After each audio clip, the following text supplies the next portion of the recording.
बिस्मिल्लाहिर्रहमानिर्रहीम। अस्सलाम वालेकुम। कैसे हैं आप सब? उम्मीद करती हूँ सब खैरियत से होंगे। आज बनाएंगे ईद स्पेशल डिज़र्ट में बहुत ही टेस्टी कुनाफा मलाई रोल। सिंपल इंग्रेडिएंट्स के साथ बनाएंगे और खाने में ये उतना ही टेस्टी होता है। और जब आप इसको बनाकर अपने मेहमानों को सर्व करेंगे तो हर कोई आपसे इसकी रेसिपी पूछेगा।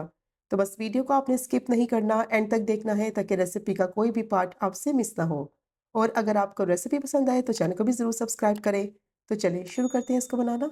तो सबसे पहले मलाई रोल बनाने के लिए कुनाफा की फिलिंग रेडी करेंगे। उसके लिए मैंने आधा कप पिस्ता लिया है और इसको मैंने एक मिक्सर जार में डाल दिया है। अब इसमें डालेंगे 2 टेबलस्पून चीनी और इसको अच्छी तरह से पीस लेंगे और एक पाउडर बना लेंगे इसका। तो देखिए इस तरह से मैंने इसको बिल्कुल बारीक पीस लिया है और इसको मैं एक बॉल में ट्रांसफ़र करूँगी। और ये पिस्ते का पाउडर जो है बिल्कुल रेडी हो गया है और इसको मैं साइड पे रखूँगी। अब मैंने यहाँ एक पैन लिया है, उसमें डालेंगे 1 टेबलस्पून घी। और अब मैंने 1 कप सवैयाँ ली हैं बारीक वाली, और ये वही सवैयाँ हैं जिससे शीर खोरमा बनाते हैं। और अब मैं इसको डालूंगी घी में और इसको अच्छी तरह से रोस्ट कर लेंगे तब तक कि अच्छी सी इसमें से खुशबू आने लगे और थोड़ा सा इसका कलर भी चेंज हो जाए। अच्छा, ज़रूरी नहीं है कि कुनाफा की सवैयाँ हो तो फिर ही आप मज़ेदार सा ये मीठा बना सकते हैं। इन सवैयों से भी बहुत ही मज़े का ये बनेगा और बहुत ही कम बजट में आपके मज़ेदार से कुनाफा मलाई रोल बनकर तैयार होंगे। तो अब सवैयों को मैंने अच्छी तरह से रोस्ट कर लिया है। अच्छी सी इनमें से खुशबू भी आ रही है, कलर भी चेंज हो गया है। अब मैं इनको प्लेट में निकाल लूँगी। दोबारा से मैंने पैन लिया है और इसमें डालेंगे 1 कप दूध। और जो दूध इस्तेमाल करेंगे वो फुल फैट करेंगे। 2 टेबलस्पून चीनी ऐड करेंगे और अब इसको पकाएंगे तब तक कि चीनी जो है वो दूध में अच्छी तरह से मिक्स हो जाए और दूध में अच्छा सा बॉयल आ जाए। तो देखें दूध को मैंने पका लिया है और चीनी दूध में अच्छी तरह से मिक्स हो गई है। अब इसमें डालेंगे पिंच इलायची का पाउडर। इससे बहुत ही अच्छी खुशबू भी आएगी और बहुत ही अच्छा फ्लेवर भी आएगा। अब 3 से 4 मिनट के लिए मिक्स करते हुए मीडियम टू लो फ्लेम पे इसको पका लेंगे। ज़्यादा नहीं पकाना वरना दूध जो है वो ड्राई हो जाएगा। और जैसे ही दूध को पका लेंगे तो इसमें डालेंगे पिस्ते का पाउडर और इसको डालकर फ़ौरन से अच्छी तरह से मिक्स करेंगे ताकि जो इसमें लम्स हैं वो सारे ख़त्म हो जाए, क्योंकि जैसे ही पाउडर को डालते हैं तो लम्स बनने लगते हैं। तो अच्छी तरह से इसको मिक्स करेंगे। गर्म दूध में ये बहुत ही आसानी से मिक्स हो जाएगा। तो देखें अच्छी तरह से मैंने इसको मिक्स कर लिया है और अब इसमें डालेंगे मिल्क पाउडर 1/4 कप के करीब और इसको डालकर भी अच्छी तरह से मिक्स करेंगे। मिल्क पाउडर डालने से बहुत ही मज़े का इसका टेक्सचर भी आएगा, क्रीमी सा टेक्सचर हो जाएगा और इससे बहुत ही अच्छा फ्लेवर और टेस्ट भी आएगा। तो देखिए अच्छी तरह से मैंने मिल्क पाउडर को भी मिक्स कर लिया है और 2 से 3 मिनट के लिए मैंने इसको मीडियम टू लो फ्लेम पे पका लिया है। और अब इसको अच्छा सा कलर देने के लिए इसमें pinch green food colour add करेंगे और इसको डालकर अच्छी तरह से मिक्स करेंगे।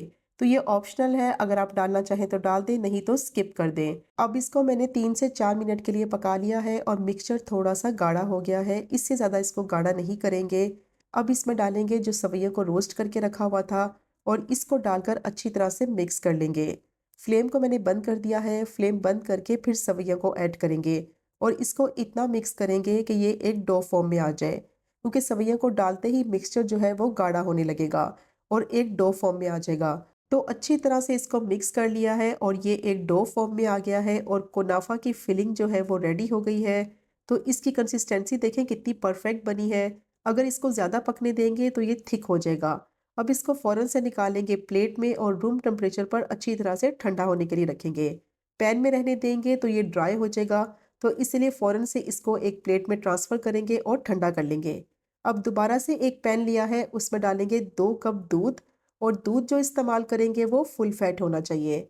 अब इसमें डालेंगे 1/4 टीस्पून इलायची का पाउडर। अच्छी तरह से इसको मिक्स करेंगे और इसको मीडियम टू लो फ्लेम पे अब पकने के लिए रखेंगे।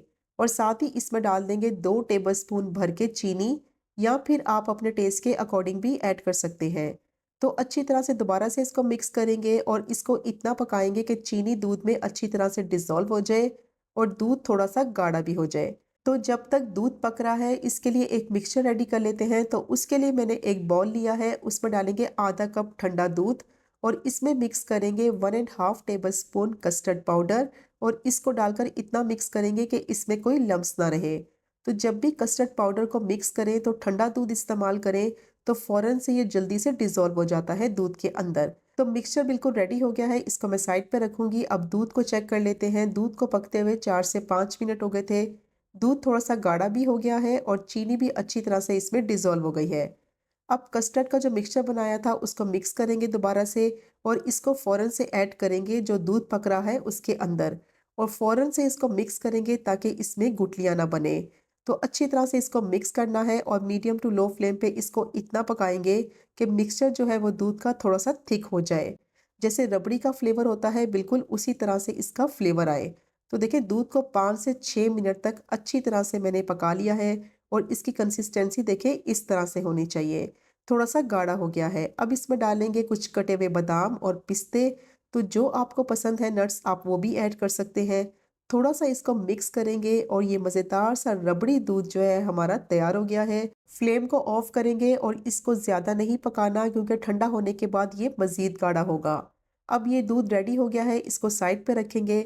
ब्रेड के 2 स्लाइसेस लिए हैं, इसके किनारे काट लेंगे। किनारों का इस्तेमाल इस मलाई रोल में नहीं करेंगे। इससे आप इजीली ब्रेड क्रम्ब्स बना सकते हैं जो कि बहुत से खानों में आप इस्तेमाल कर सकते हैं। अब देखिए ब्रेड के मैंने किनारे काट लिए हैं और सारी ब्रेड को मैंने इसी तरह से रेडी कर लिया है। अब बेलन की मदद से स्लाइस को इस तरह से फ्लैट कर लेंगे, अच्छी तरह से इसको बेलन की मदद से पतला कर लेंगे ताकि जब इसका रोल बनाएं तो आसानी से इसका रोल जो है वो बन सके। तो देखिए बेलन की मदद से स्लाइस को मैंने अच्छी तरह से पतला कर लिया है। अब जो कुनाफे का मिक्सचर बनाया था उससे मैंने इस तरह के रोल रेडी कर लिए हैं और एक रोल रखेंगे इस ब्रेड के स्लाइस के अंदर और बस इस तरीके से इसको फ़ोल्ड कर लेंगे और ये रोल बनकर रेडी हो गया है और सारे रोल मैंने इसी तरह से तैयार कर लिए हैं। और जो कुनाफे का मिक्सचर बनाया था उसमें 10 रोल आसानी से बन जाते हैं। तो डिपेंड करता है कि जो आप स्लाइस यूज़ कर रहे हैं वो छोटे साइज़ का है या बड़े साइज़ का है। अब कोई भी डिश ले लें जिस डिश में आपने इसको असेंबल करना है और सबसे पहले उस डिश में लगाएंगे रबड़ी का दूध। अच्छी तरह से किनारों तक रबड़ी का दूध लगाना है और जैसे ही ये दूध लगा लेंगे तो इसके ऊपर जो रोल बना के रखे हुए थे इस तरीके से सारे रोल जो है वो डिश के अंदर रखेंगे। तो सारे कुनाफा रोल्स को मैंने डिश में अच्छी तरह से अरेंज कर लिया है। अब जो रबड़ी वाला दूध बचा हुआ है वो सारा इसके ऊपर डाल देंगे।